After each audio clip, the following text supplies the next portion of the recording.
Medical പഠനം വിദേശത്ത് എൻ്റെ ഏറ്റവും പുതിയ വീഡിയോ ലോഗിലേക്ക് സ്വാഗതം. ഇന്ന് ഞാൻ നിങ്ങളുമായി സംവദിക്കാൻ ആഗ്രഹിക്കുന്നത്, നിങ്ങളുമായി ഡിസ്കസ് ചെയ്യാൻ ആഗ്രഹിക്കുന്ന ഒരു രാജ്യം വിദേശ പഠനവുമായി ബന്ധപ്പെട്ട് റഷ്യയാണ്. റഷ്യ എന്ന് പറയുമ്പോൾ നമുക്കറിയാം, കേരളത്തിൽ നിന്ന് ഇന്ത്യയിൽ നിന്ന് ഏറ്റവും കൂടുതൽ വിദ്യാർത്ഥികൾ പഠിക്കുന്ന ഒരു രാജ്യമാണ്.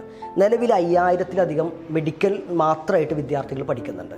ഏറ്റവും തെറ്റിദ്ധരിക്കപ്പെട്ട ഒരു രാജ്യം കൂടിയാണ് റഷ്യ. ഏകദേശം 102ഓളം മെഡിക്കൽ യൂണിവേഴ്സിറ്റികൾക്ക് മെഡിക്കൽ കൗൺസിൽ ഓഫ് ഇന്ത്യയുടെ അംഗീകാരമുണ്ട്. എന്നാൽ ഇതിൽ പല യൂണിവേഴ്സിറ്റികളും റഷ്യൻ ലാംഗ്വേജിലാണ് ക്ലാസ് നടക്കുന്നത്.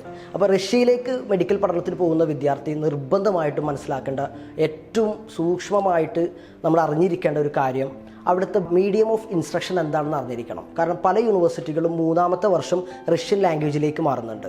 പല യൂണിവേഴ്സിറ്റികളും മുഴുവനായിട്ട് റഷ്യൻ ലാംഗ്വേജാണ്. വളരെ അപൂർവം ചില യൂണിവേഴ്സിറ്റികൾ, എംബസി ഓഫ് റഷ്യയുടെ വെബ്സൈറ്റിനകത്ത് ഇത് പ്രത്യേകം പറയുന്നുണ്ട്, നിങ്ങൾ ലാംഗ്വേജ് ശ്രദ്ധിച്ചിട്ടേ പോകാൻ പാടുള്ളൂ. അപ്പോൾ വളരെ കുറഞ്ഞ യൂണിവേഴ്സിറ്റികൾ മാത്രമാണ് റഷ്യൻ ലാംഗ്വേജ് ഇംഗ്ലീഷ് മീഡിയത്തിലേക്ക് വരുന്നുള്ളൂ. റഷ്യൻ ലാംഗ്വേജാണ് കൂടുതൽ.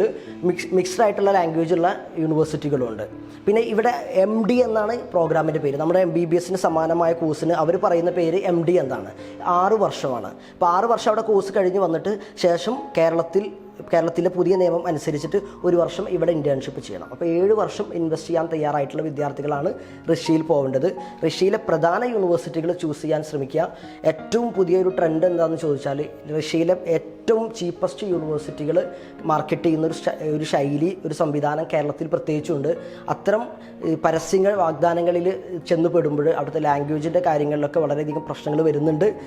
കഴിഞ്ഞ വർഷങ്ങളിലെല്ലാം ധാരാളം വിദ്യാർത്ഥികൾ തിരിച്ചു വന്നതായിട്ടും നമുക്ക് മനസ്സിലാക്കാൻ കഴിഞ്ഞിട്ടുണ്ട്. ഇപ്പോൾ റഷ്യ ആകുമ്പോൾ വളരെയധികം ശ്രദ്ധിക്കുക, ലാംഗ്വേജ് കൂടി നോക്കുക. റഷ്യയിൽ ഒരുപാട് നല്ല മെഡിക്കൽ ഇൻസ്റ്റിറ്റ്യൂട്ടുകളുണ്ട്, ലോക നിലവാരത്തിലുള്ള ഇൻസ്റ്റിറ്റ്യൂട്ടുകളുണ്ട്. പിന്നെ റഷ്യ ലോകത്തെ ഏറ്റവും തണുപ്പുള്ള രാജ്യമാണ്. അപ്പോൾ ആ വലിയൊരു രാജ്യം കൂടെ ആയതുകൊണ്ട് തന്നെ ഓരോ സ്ഥലങ്ങൾക്കും കാലാവസ്ഥാനുസൃതമായ മാറ്റങ്ങളുണ്ട്. അപ്പോൾ പോകുന്ന സ്ഥലങ്ങൾ കൂടി നമുക്ക് പ്രത്യേകം നോക്കേണ്ടതുണ്ട്. ആ പോകുന്ന സ്ഥലത്തെ കാലാവസ്ഥയെക്കുറിച്ചൊരു വ്യക്തമായ ബോധം നമുക്കുണ്ടായിരിക്കണം. കാലാവസ്ഥാ പ്രശ്നങ്ങളൊക്കെ ഉള്ള വല്ല രോഗങ്ങളൊക്കെ ഉള്ള വിദ്യാർത്ഥികളാണെങ്കിൽ റഷ്യ പോലുള്ള, ചൈന പോലുള്ള, ഉക്രൈൻ പോലുള്ള രാജ്യങ്ങൾ തിരഞ്ഞെടുക്കാതെ ഈ കാലാവസ്ഥ ഇത്തിരി അനുകൂലമായ ഫിലിപ്പീൻസ് പോലത്തെ രാജ്യങ്ങളിലേക്ക് പോകുന്നതായിരിക്കും നന്നായിരിക്കുക. ഇതാണ് റഷ്യയുമായി ബന്ധപ്പെട്ട കാര്യങ്ങൾ പറയാനുള്ളത്. പുതിയ ഒരു രാജ്യവും പുതിയ ഒരു കോഴ്സുമായിട്ട് ഞാൻ അടുത്ത വീഡിയോ ലോഗിൽ വരുന്നവരെ നിങ്ങൾക്ക് നമസ്കാരം.